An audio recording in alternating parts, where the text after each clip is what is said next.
seguimos adelante con esta bendición de poder sentarnos hoy a conversar. En términos militares esto se llama instrucción.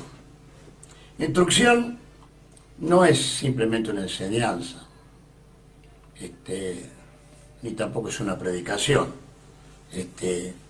Y yo, hermanos, soy evangelista de vocación, y después el Señor va cargando en la mochila con otras cosas que uno se da cuenta que va creciendo, ¿no?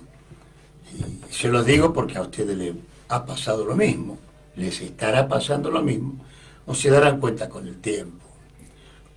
Por eso me gusta una frase que dice: el hombre que va saliendo de la vida tiene que ser mejor de cómo entró en la vida. El hombre que va saliendo de la vida tiene que ser mejor a cómo entró. Es normal.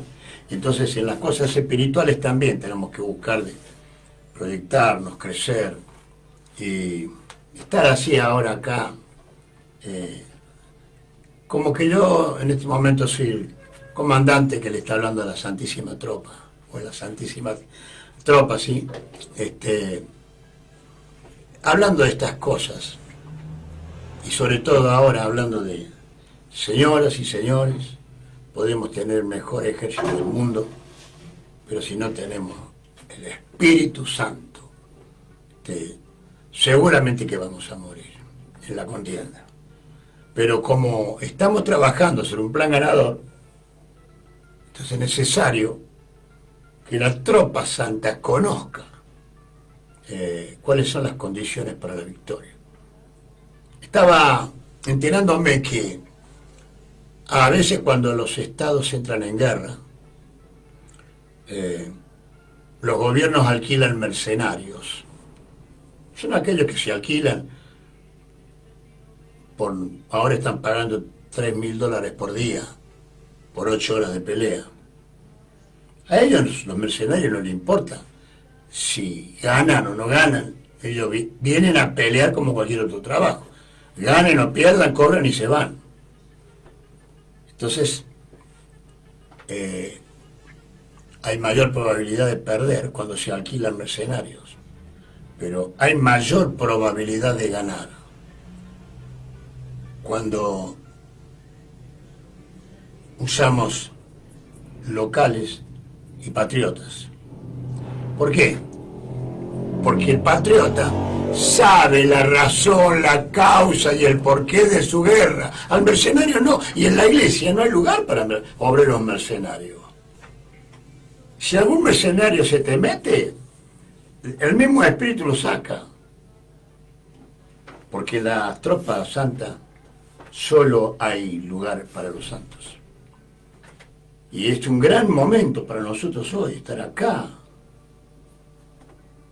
enterándonos de cosas, como por ejemplo, cómo hacemos para enfrentar los nuevos enemigos en este nuevo escenario mundial.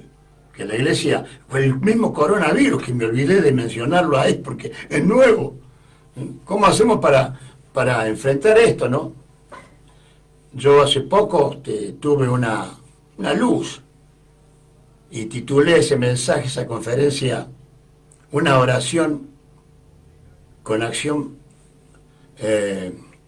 prolongada, porque es la oración que hicieron en el capítulo 4 de los 28 capítulos del libro de los Hechos. Cuando la iglesia recién está naciendo, ya tiene amenazas y contrariedades. Entonces los hermanos, dice así: mientras tú miras sus amenazas, primero, mientras tú miras sus amenazas, encárgate de los problemas, encárgate de los coronavirus, encárgate de los nuevos escenarios y de los nuevos enemigos. Encárgate vos, Señor, porque vos sos el dueño. Pero a nosotros, concédele a tus siervos para que con denuedo, con pasión, con capacidad de influencia, con garra, con nervio, con ñeque, con fuerza, con taco, con vena, con pasión, sigamos predicando tu palabra. Es decir, a nosotros no nos toca enfrentar las contrariedades, es decir, los enemigos de la cruz. Eso encárgate vos, mi Dios, pero a nosotros que nadie nos distraiga ni nos saque del objetivo que es la evangelización. Y mientras tú haces milagros, sanidades mediante el nombre de tu Hijo Jesucristo. Es decir, que ahí está clarita que nuestra forma o nuestra doctrina de guerra, nuestra doctrina guerrera, ¿no? Hay que dejarle al Señor que se encargue de estas cosas. Por eso a mí me preguntaron en estos días, pastor, dice, ¿usted tiene alguna revelación respecto al tiempo que estamos viviendo? Claro, como que el Señor nos va a dar una revelación para el coronavirus y ahora dice que va a venir la otra peste, después del corona dice que viene la malaria, después de la malaria viene el ébola, porque parece que ya, por eso esto es una pandemia, no es pandemia que aparece. Está todo digitado por cerebritos que trabajan en lo que según Pablo decía, no ignoramos sus maquinaciones. En este momento hay ejércitos de cerebritos diabólicos que están trabajando como enemigos de la cruz de Cristo. Y que están trabajando en contra de la iglesia seguramente. Ahora, pero ¿cómo vamos a hacer para enfrentar esto? El Señor se encarga, pero que nadie nos saque del objetivo, que es la evangelización de la Argentina, en este caso, que es nuestra zona de trabajo. Entonces yo le dije a los hermanos, no, yo sé que Dios puede revelarle a algún pastor algo, porque Dios es de revelarse. Aleluya. A Dios le gusta revelarse. Dios de revelaciones. A Él le gusta decirle a su siervo las cosas. Pero yo recibí esto. Así Dios no nos revelara nada de cómo tenemos que actuar en el coronavirus, en la malaria o en el ébola o en lo que venga, así no nos revelara nada puntualmente. La iglesia no necesita más revelación porque ya sabe lo que tiene que hacer. La iglesia ya sabe lo que tiene que hacer. Voy a repetir esto, hermano. Claro que yo, Danielito Gómez, ¿cómo quisiera que Dios me revelara algo, cómo tengo que hacer para mantener la victoria en mi hogar, en la iglesia que dirijo, en la misión que dirijo? Claro que me gustaría una luz de aquel que dijo, yo soy la luz de los hombres. Pero así Dios no nos revelara nada. La tropa santa ya sabe cómo tiene que actuar. ¿Se ve, Miguel, la Biblia? La tropa santa ya sabe cómo tenemos que actuar. Así Dios no nos revelara nada, lo que tiene que hacer en Galvez, en Rosario, en Hong Kong, en Alemania, en Frankfurt, en Jujuy o en La Quiaca. Así no nos revelara nada. La tropa santa ya sabe, porque estamos trabajando sobre un proyecto escrito. Muchas cosas que nos van a querer, y al diablo le encanta que usted se ponga a hablar del coronavirus, de esto, del otro, la vacuna de la China, del dólar. Hermano, nosotros vamos a tener que, como dicen los argentinos, parar la moto y dedicarnos a lo nuestro. Zapatero a tu zapato. ¿Qué vamos a hacer con el coronavirus? Hermano, llegó un momento que le dije, paremos la moto, muchachos. Hasta en la iglesia, el vocabulario negativo del mundo, todo el mundo habla del coronavirus, nadie me habla de 1 Corintios o de Génesis. ¿Qué pasó? Bueno, pero lo lindo es hablar del Espíritu Santo como nuestro jefe y como en todo. Mire, hace poquito se nos murió un apóstol, el apóstol Leyes se llamaba.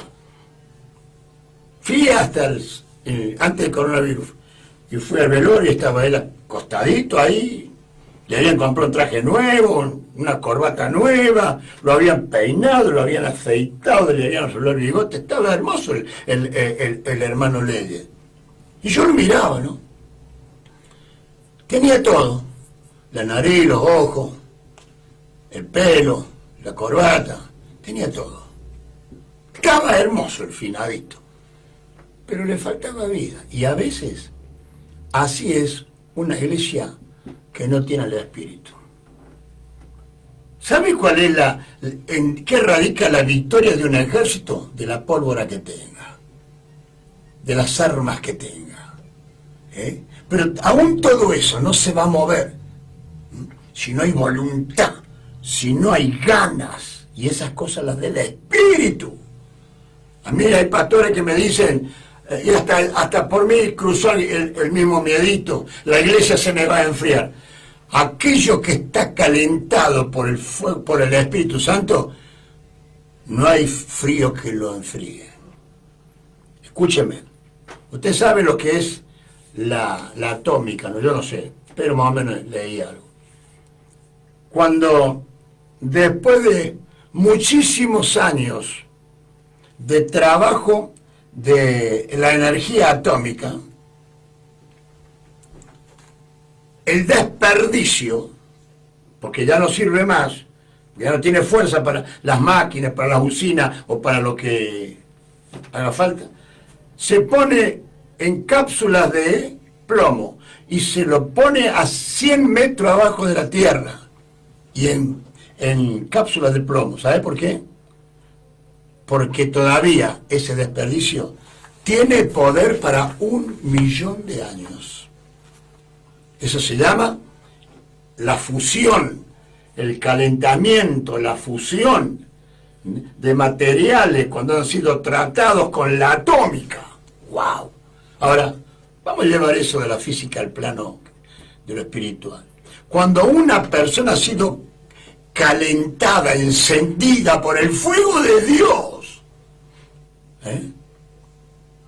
dígame usted, ¿quién o qué es capaz de enfriarlo? Por eso, se enfriarán los que, se terminarán enfriando los que estaban fríos, pero no los que estamos fisionados y calentados y recalentados por aquel que dijo, y el fuego arderá continuamente en el altar, no se apagará. Eso es la orden para mí, para vos, comandante guerrero, que tenemos la responsabilidad, ¿no? Si no tenemos al Espíritu, no tenemos nada. Así que vamos a hablar de qué pasó después. La iglesia estaba ahí, quietita, hacía cultito. A ver, me dirijo a aquellas iglesias que antes de la pandemia quedó demostrado de que solamente abrían el templo para hacer culto. Se abría a las 8 menos 10 y a las 10 y 10 no había nadie hasta el otro culto. No hay acción, no hay influencia. Es como que está todo muerto o como que está muerto. No digo todo, no, de ninguna manera. Yo valoro el sacrificio de la victoria del Calvario, pero bueno, la palabra está para despertar, ¿no? Ahí estaban los hermanos, haciendo cultito, levantando ofrenda y chao, a la casa, cantando corito. Mientras Éfeso ardía de religiosidad y fanatismo, mientras Éfeso ardía en idolatría y satanismo. Aleluya. Pero Dios había abierto la puertita, ya estaba abierta, viene Pablo, los calienta, les mete fuego adentro y comienza la revolución por influencia. Y hoy vamos a ver en el tiempo que nos queda 8 cosas que logran, después de haber sido fisionados, tratados, calentados por la atómica del Espíritu Santo. Quiero hacer un paréntesis para decirles que si alguno quiere este trabajo, si el pastor Soto lo autoriza, escríbanme a mí a amadeo.daniel35@yahoo.com. Yo me llamo Amadeo Daniel, amadeo.daniel35@yahoo.com. Con el permiso del pastor, si él quiere, yo les voy a mandar esta conferencia para que la tengan. Después de que están recalentados y fisionados, comienza la revolución en la ciudad de Éfeso, que se transmite a todo el mundo.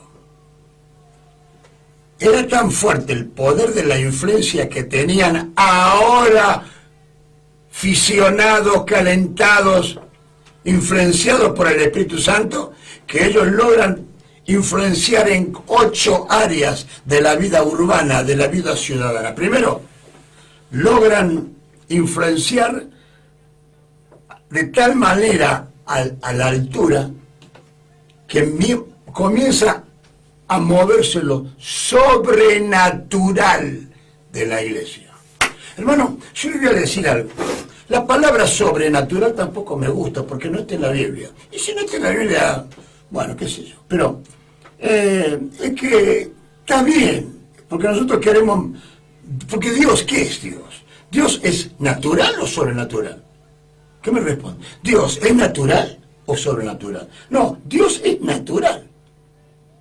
Lo que Él hace para nosotros le podemos poner sobrenatural. No hace falta mencionarlo a Dios como sobrenatural, porque Dios es Dios. Qué lindo sería tener un congreso sobre Dios. Pedro, cuando esto calme, quisiera ir a que me des una oportunidad de hablar 4 o 5 horas sobre Dios. Pero la cosa es que en Hechos 19, en el versículo 11 y 12, hacía Dios milagros extraordinarios por manos de Pablo.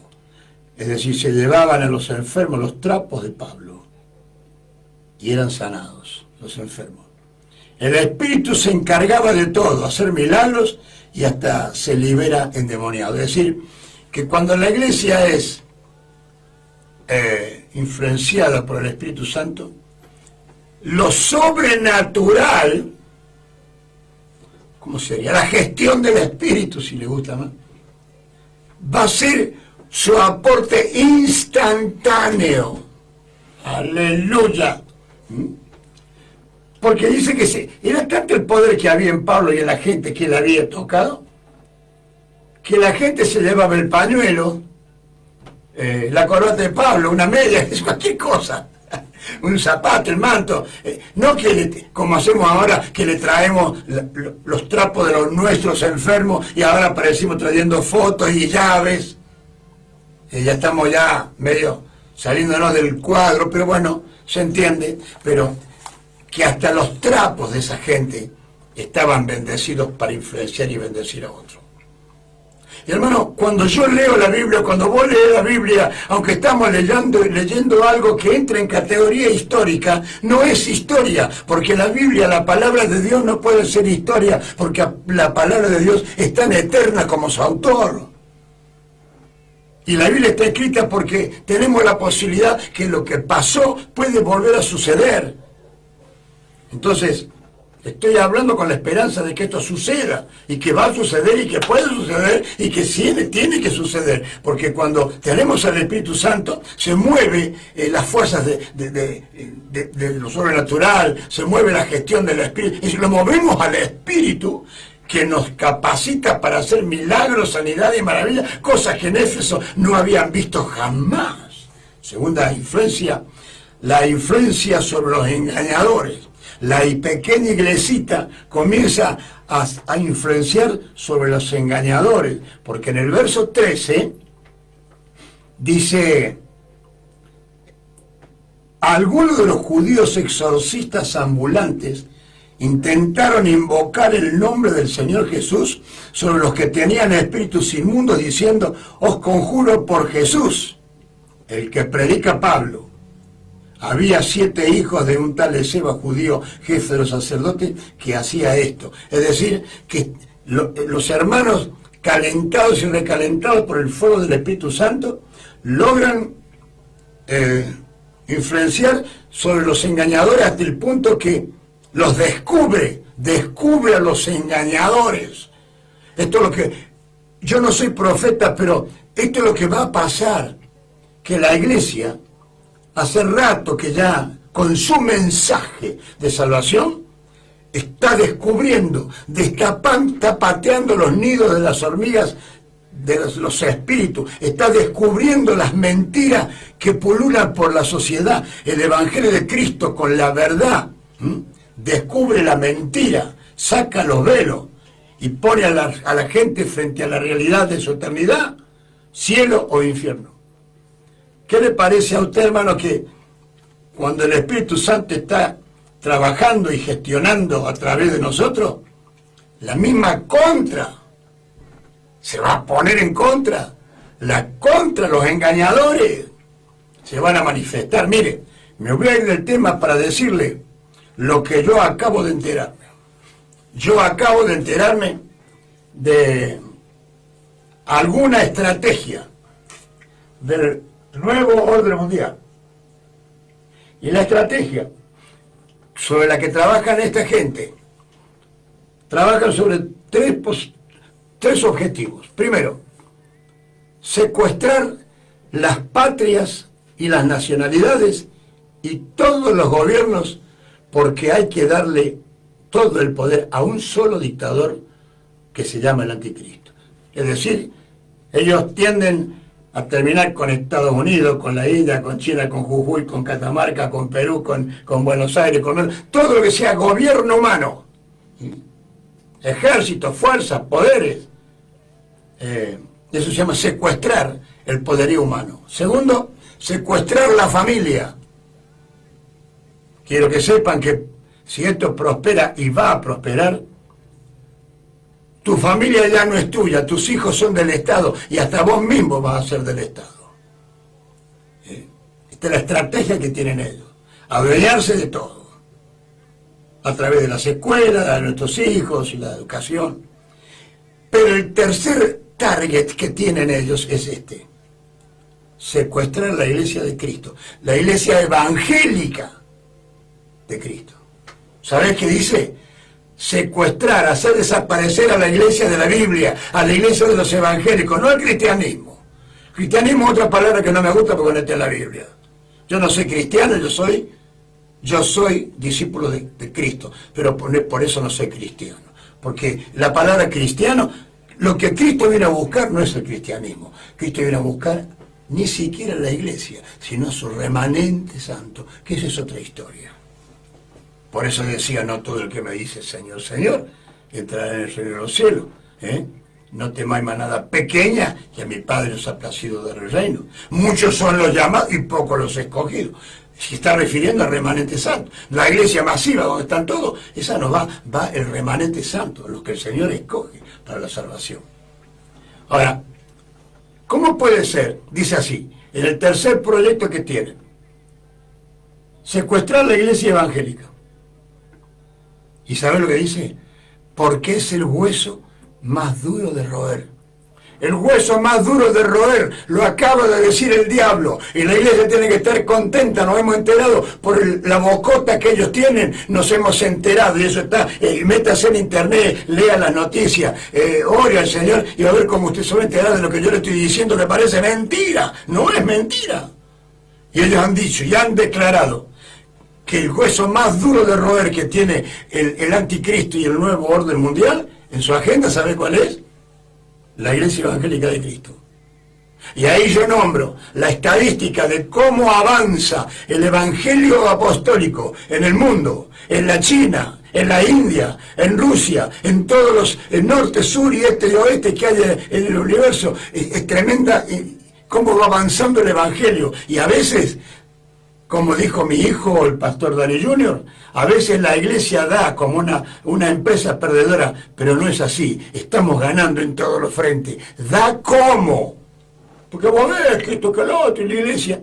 Pero da como una iglesia perdedora. Pero señores, estamos ganando en todos los frentes.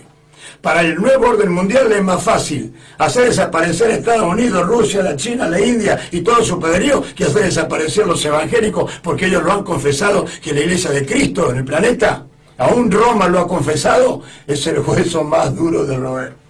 Entonces, los hermanos en Éfeso, fisionados, calentados, trabajados por la atómica del espíritu, logran influenciar y empiezan los engañadores a manifestarse. Tercero, influenciaron, dice, influencia de superioridad numérica reconocida por el adversario.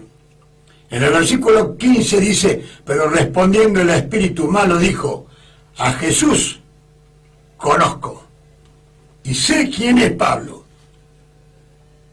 Pero vosotros, ¿quiénes sois? Lo voy a leer de otra manera parafraseando. Pero respondió el Espíritu, sí, el diablo.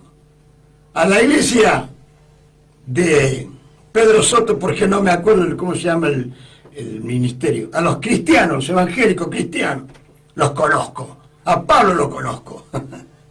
Pero vosotros, ¿quiénes sois? Ahí el mismo diablo se declara inferior a la iglesia de Cristo.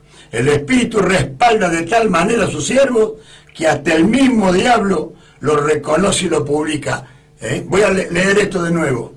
El Espíritu respalda, fíjate, el poder de una influencia que está aficionada por la atómica del Espíritu. Y esto aficionado por la atómica del Espíritu no está escrito. Es algo que se me viene a la mente ahora.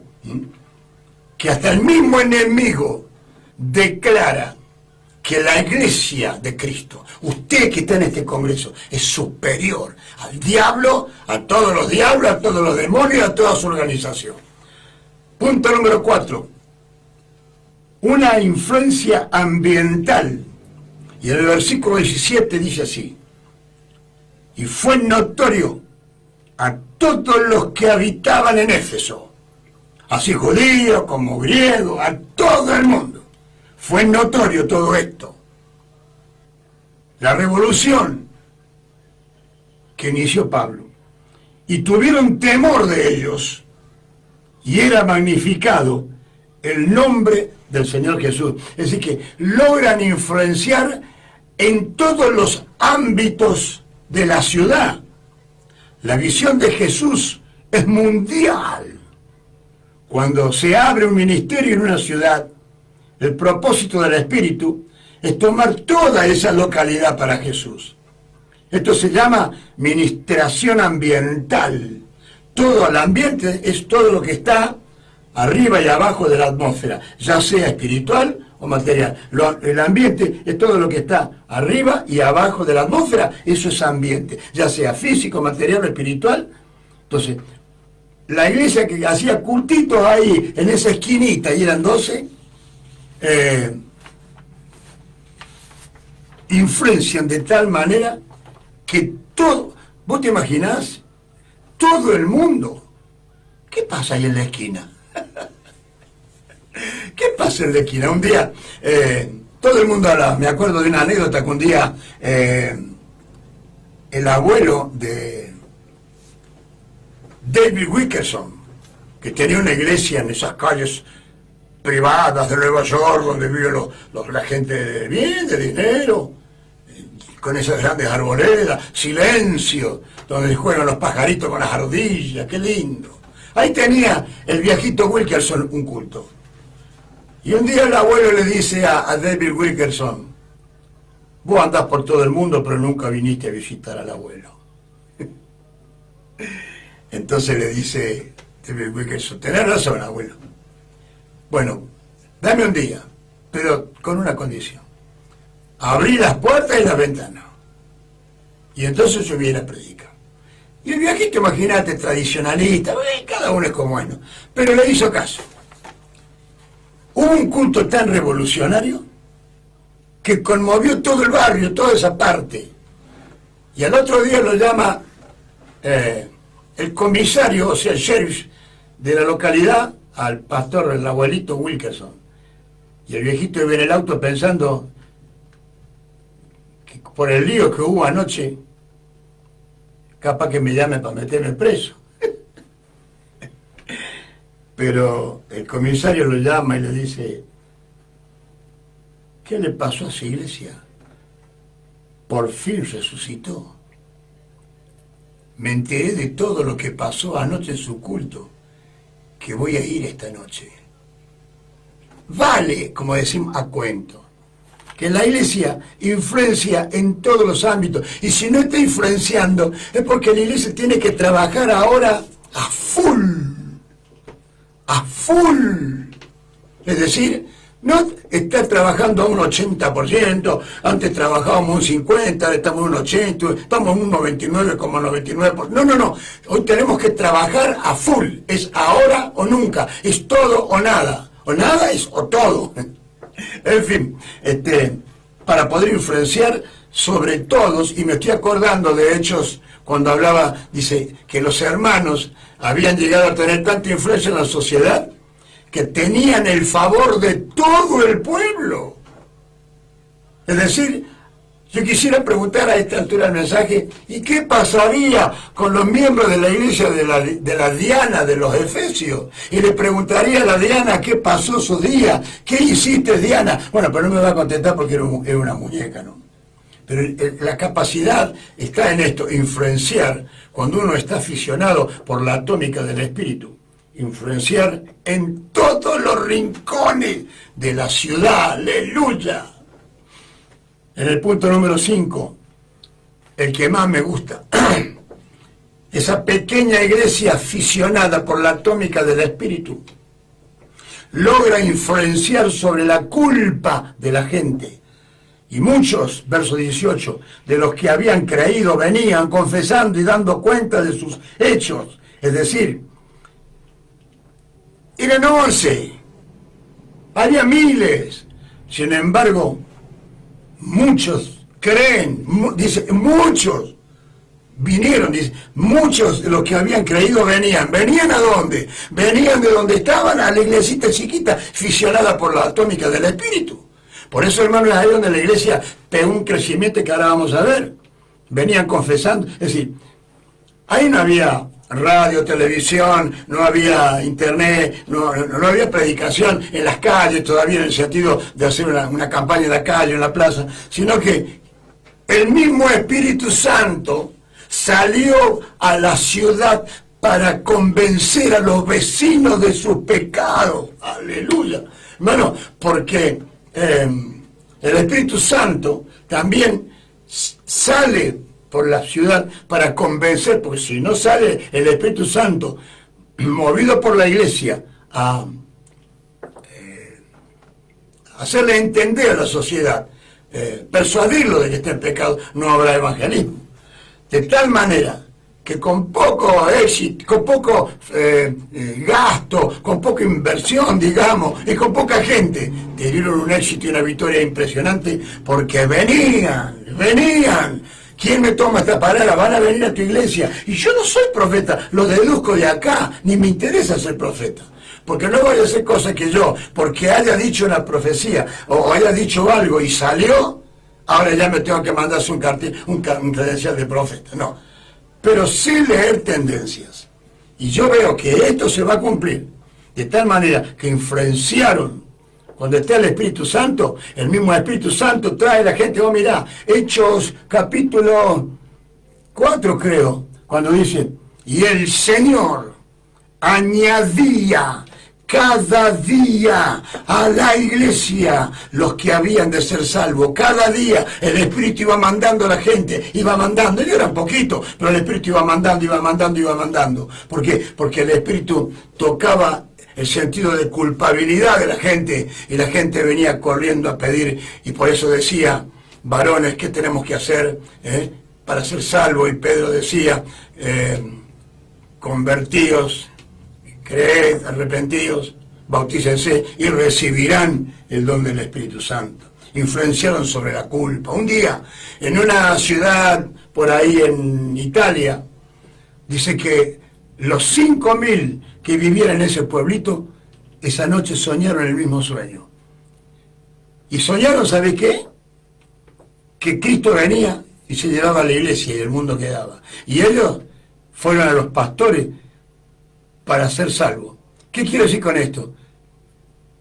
La influencia del Espíritu trabajando en una ciudad convenció a los 5.000, y sin predicación y sin nada, los 5.000 se entregaron a Cristo porque fueron tocados en su sentido de culpa y movidos a pedir perdón. La influencia sobre la culpa, por eso oremos así, oh Señor, visita la ciudad, Señor, visita a Margarita, Pedrito, hermano, mándenlo al Espíritu, mándenlo, dígale que vaya. Tendríamos que rever nuestra forma de orar y orar a veces en forma diferente, de acuerdo a la situación, ¿no? Luego, en el punto número 6 de los 8, influencia sobre la conexión satánica. Porque en el versículo 19 dice, asimismo muchos de los que habían practicado la magia trajeron los libros y los quemaron delante de todos. Solo el Espíritu puede contrarrestar, solo el Espíritu puede contrarrestar la acción diabólica con la palabra de Dios. Toda Biblia falsa que anda dando vueltas, toda religión, toda doctrina, todo sacerdocio falso. ¿Qué dijo el Salvador del mundo? Todos los que vinieron antes de mí y los que van a venir después de mí, ladrones son y salteadores. Yo soy el buen pastor y el buen pastor su vida da por las ovejas. Pero hermano, ese buen pastor sopló sobre vos y sobre mí y ahora nosotros somos los clones de Jesús. ¿No te gustó la palabra clon? ¿No te gustó la palabra clon? La palabra clon no está en la Biblia, pero está en la Biblia. ¿Acaso Eva no fue clon de Adán? Bueno, perdónenme, estoy loco, pero ¿por qué sopló Cristo sobre nosotros? Para que nosotros ahora, como clones de Él, podamos imitarlo. Dice, la influencia... Asimismo, muchos los que habían practicado la magia trajeron los libros y los quemaron, es decir, cambiaban vida, transformaban vida. Cuando la iglesia está aficionada y calentada por la atómica del Espíritu, la iglesia cambia vida, cambia los vecinos, cambia la gente. No que simplemente le saca un cigarrillo de la boca, o ya no anda más con la gordita de la esquina, ahora anda con la esposa de él, ya no roba más, no miente más. Cambia vidas, cambia de adentro para afuera. El Evangelio es el único que puede hacer esto. Por eso sin Cristo no hay salvación. Cuando Cristo vino al mundo ya había miles de religiones, pero ¿sabés por qué Dios lo mandó a Cristo al mundo? Porque al mundo le hacía falta un Salvador. Han pasado 2000 años y el mensaje sigue siendo el mismo. Jesucristo es el único Salvador. Acá va un mensaje que va por el mismo precio, pero es otro mensaje. Tenemos que volver al legado apostólico. El mensaje del legado apostólico, los apóstoles eran totalmente cristocéntricos y ellos se dedicaron a predicar 3 cosas. Cristo es el único Mesías, Cristo ha resucitado y tercero, Cristo vuelve.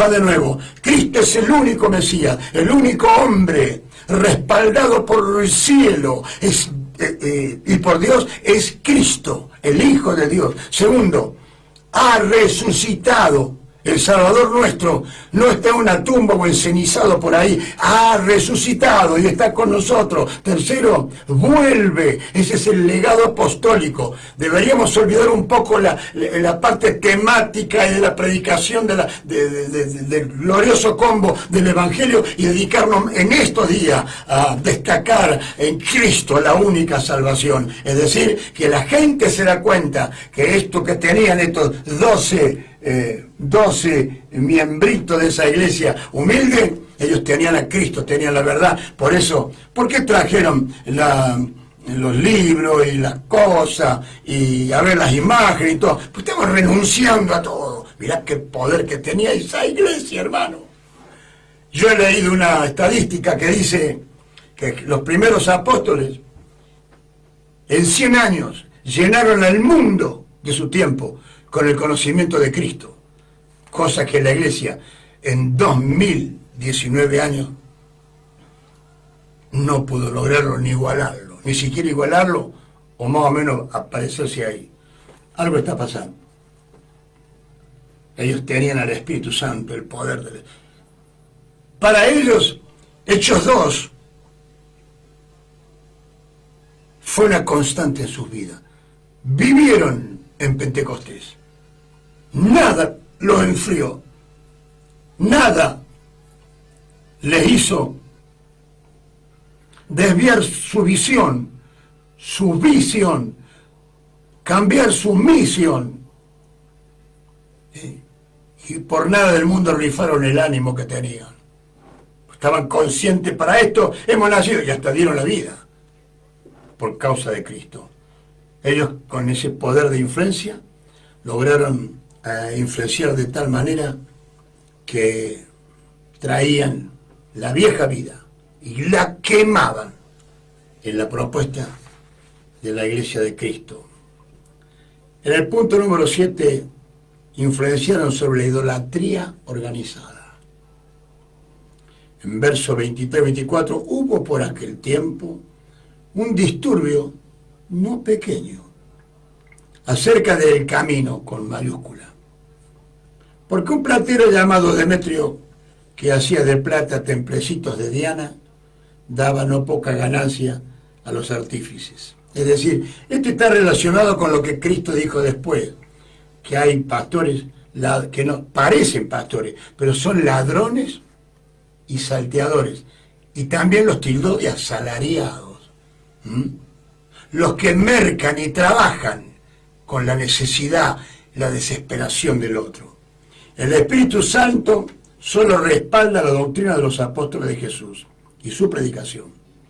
Toda otra cuestión es filosofía y hueca sutileza. Siempre la idolatría cayó en la presencia del Espíritu. Y si ha quedado algún rebrote, ya va a caer. ¿Te acordás cuando los carnales en el tiempo del gobierno carnal de Saúl llevó el arca al galpón donde estaba el dios Dagón? Yo no sé cómo habrá sido Dagón, me parece que lo vi en una foto, a Dagón, con cara de no sé qué ahí, y con las manos así. ¡Una estatua! Pero era Dagón.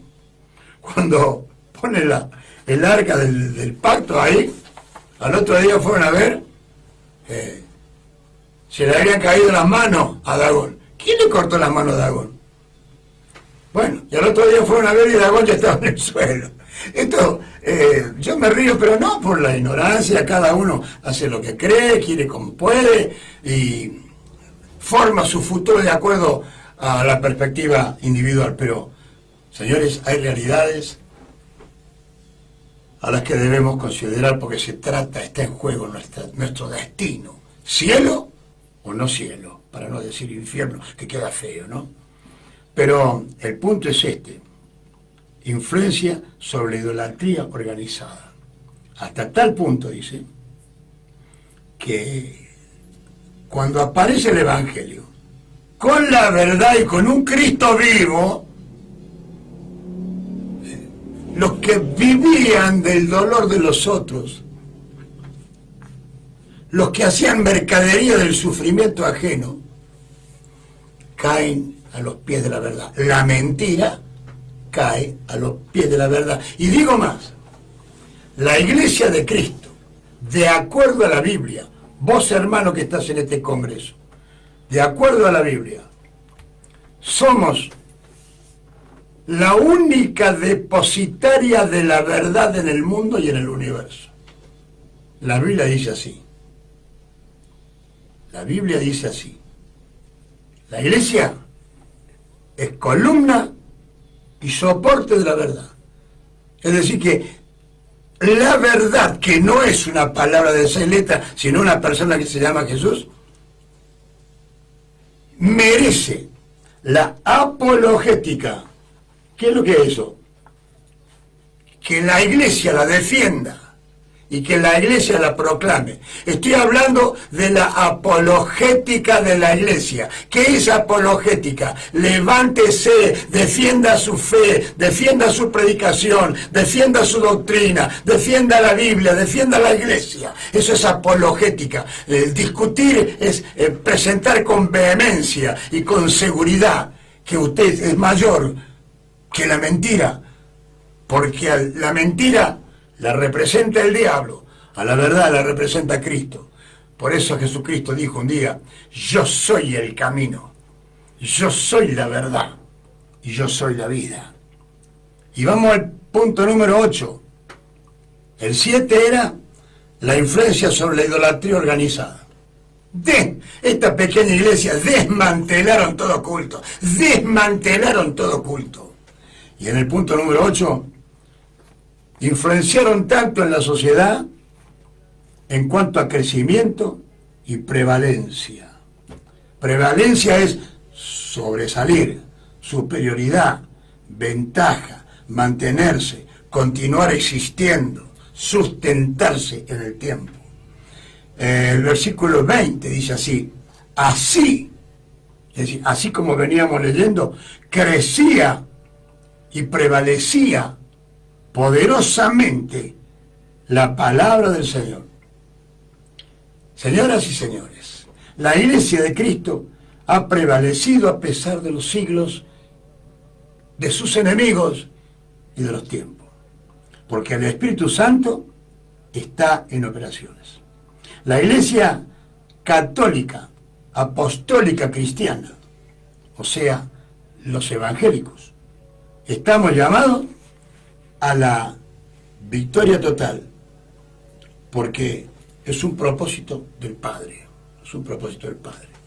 Y voy a ir cerrando, aunque me quedan 15 minutos todavía, que se nos hace indispensable asegurarnos de que el Espíritu venga con nosotros.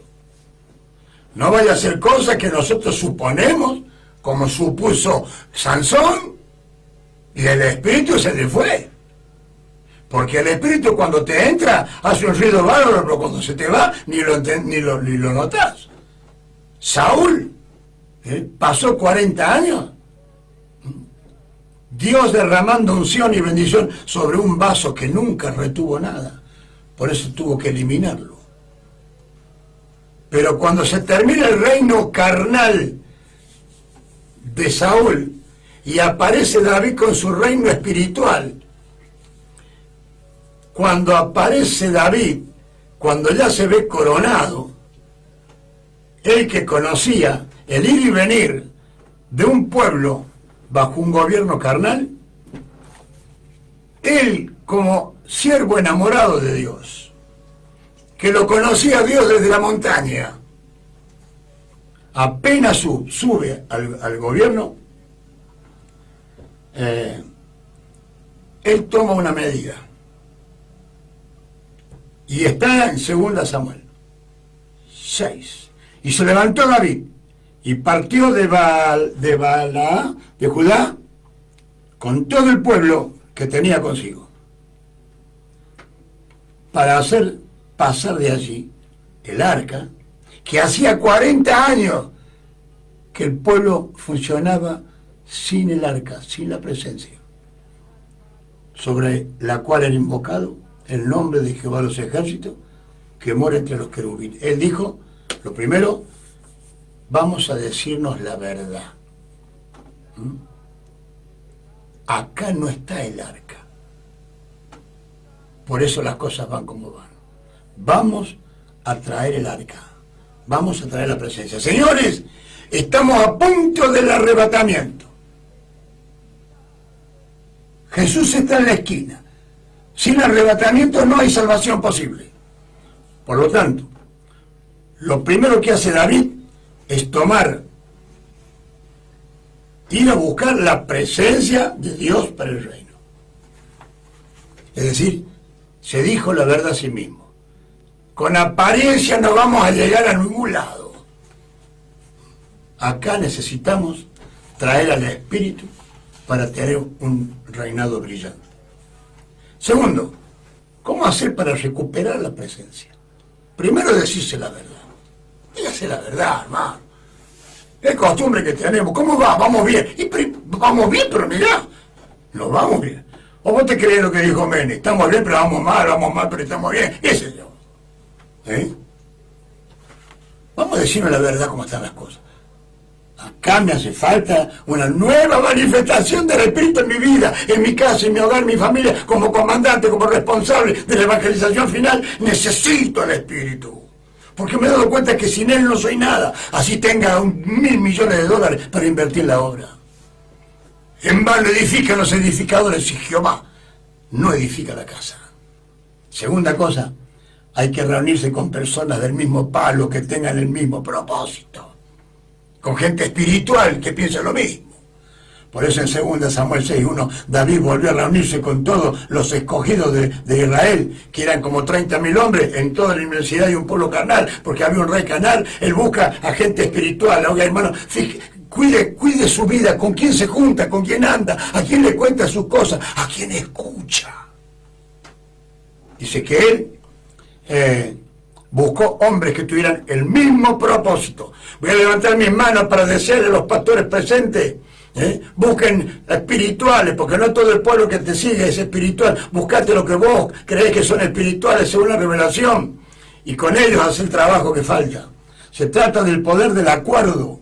Cuando 2 o 3 o más personas se ponen de acuerdo en algo, en el nombre del Señor, es decir, espirituales que se ponen de acuerdo en el nombre del Señor, las cosas se van a conseguir. Por eso es que Cristo decía que se reúnen 2 o 3, todo lo que pidieran el Padre en mi nombre yo lo daré. No todos califican para ciertas misiones. El secreto está en tener un buen equipo que lo acompaña a uno. Se trata del poder del acuerdo, ese es otro tema. Pero David dijo, no voy a llevar todo el pueblo para pelear por esto. No voy a llevar todo el pueblo. Voy a elegir gente que tenga, como quien dice, gente del mismo palo. Aleluya. Que Dios pueda derramar en tu iglesia, pastor, en todos, ojalá, ese deseo, ya que estamos tan cerca de irnos, ser llenos del Espíritu Santo para cumplir eficazmente la etapa final de la iglesia. Luego, para retomar la acción del Espíritu, tenemos que trabajar de acuerdo al diseño bíblico. En 2 Samuel dice, pusieron, en 2 Samuel 6, pusieron el arca sobre un carro nuevo. Cuando la orden era que sería transportada por sacerdote. Esto la pusieron arriba un carro nuevo. Por eso mató a uno cuando el buey tambaleó. El buey tambaleó. Carro nuevo, buey nuevo. Es decir, hermano, eso del carro y los bueyes para transportar el arca de Dios es todo lo falso, lo aparatoso, el circo. Pero si queremos traerlo al Espíritu, tiene que hacerse de acuerdo a diseño bíblico. La orden era, el arca de Dios debía ser movida y transportada por los levitas. El proyecto de Dios no resiste quitar, agregar, enmendar. ¿No ves que ahora, quiere que les cueste una cosa pero que quede entre nosotros? ¿Sabe lo que andan planificando los pastores, esos apóstoles que andan dando vuelta por ahí? Yo hace poco, hermano, le pedí por favor a no sé a quién, viendo que han entrado al apostolado actual ciertos personajes indignos de serlo, yo le pedí a Dios, Señor, sacame de la lista de los apóstoles a mí. Por eso a partir de ahora yo soy el hermano Danielito Gómez, un servidor. ¿Pero qué quiere decir con esto? ¿Qué quiere decir con esto? Que tenemos que actuar de acuerdo al diseño. Porque el pensamiento dice acá, el proyecto de Dios no resiste quitar, agregar. ¿Sabés a qué andan algunos? Ya te vas a enterar, ¿eh? Hay que reformar la Biblia, porque hay 500 errores, y están preparando la cumbre. Los apostolitos de ahora están preparando una cumbre. Los apóstoles, eso vos los conocés. Les conocés la cara y les conocés la vida. ¿Y sabés lo que van a hacer? Van a corregir, enmendar, quitar y agregar a la palabra de Dios. Se han olvidado, pero que quede entre nosotros esto, aquello que dice, maldito el que quitare un tilde, o agregare un tilde o una jota a mi palabra. Pero eso están queriendo hacer ahora, porque le han encontrado 500 defectos a la Biblia. A la Biblia le encontramos 500 defectos, a ellos no, a vos no tenés defectos, la Biblia tiene defectos. Entonces, hermano, mejor que estamos terminando porque ya me estoy poniendo mal. Aguantemos un minuto más. Si queremos que venga el Espíritu, nada anda colándose y aplaudiendo y mandando ofrendas para estos movimientos de la nueva era. Sigamos con lo de la vieja era, que nos lleva directamente a la salvación. Y finalmente, hermano, para recibir lo sobrenatural, hay que sacarse el uniforme de rey.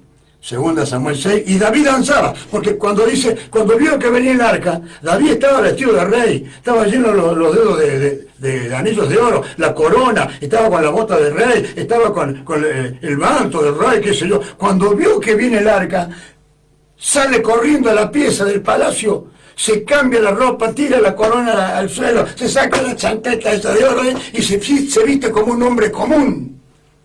Y se va allá con el pueblo y se pone a danzar. Es decir, David danzaba con toda su fuerza delante de Jehová y estaba vestido con un éfod de lino. Es decir, no estaba vestido como rey. Hermano, esto habla de que para recibir el apoyo, la gestión del Espíritu, hay que volver a algo que se ha perdido, la humildad. Pero no la humildad fingida, sino la humildad sincera. Por eso dice, nadie que desee el apoyo de lo sobrenatural puede ostentar alguna jerarquía ante Dios, aunque sea rey. Es decir, una absoluta humildad, llamarlo al Señor. Voy a repetir esto, decirnos la verdad de lo que está pasando, luego juntarse con personas que tengan el mismo propósito, después recuperar al espíritu y de acuerdo al diseño bíblico, volver a la enseñanza de la Biblia y finalmente en absoluta humildad. Porque lo único que falta es que a Dios lo vamos a estar chapeando. Mirá, bendecime por qué. Y voy a terminar con un poquito de buen humor. Cuando lleguemos al cielo, la gran puerta, va a haber 2 canastos a ambos lados de la puerta, con un cartelito que diga, mientras va entrando a la iglesia, arrojen sus credenciales aquí. Bueno, hermanos queridos, aquel que nos está llamando en nuestros templos, nos está llamando. ¿Quién quiere venir? Ir por nosotros, por nosotros. Esto nos muestra la absolutísima confianza que tiene Dios en los que ha llamado. Gracias por haberme escuchado. Espero haberles sido de bendición.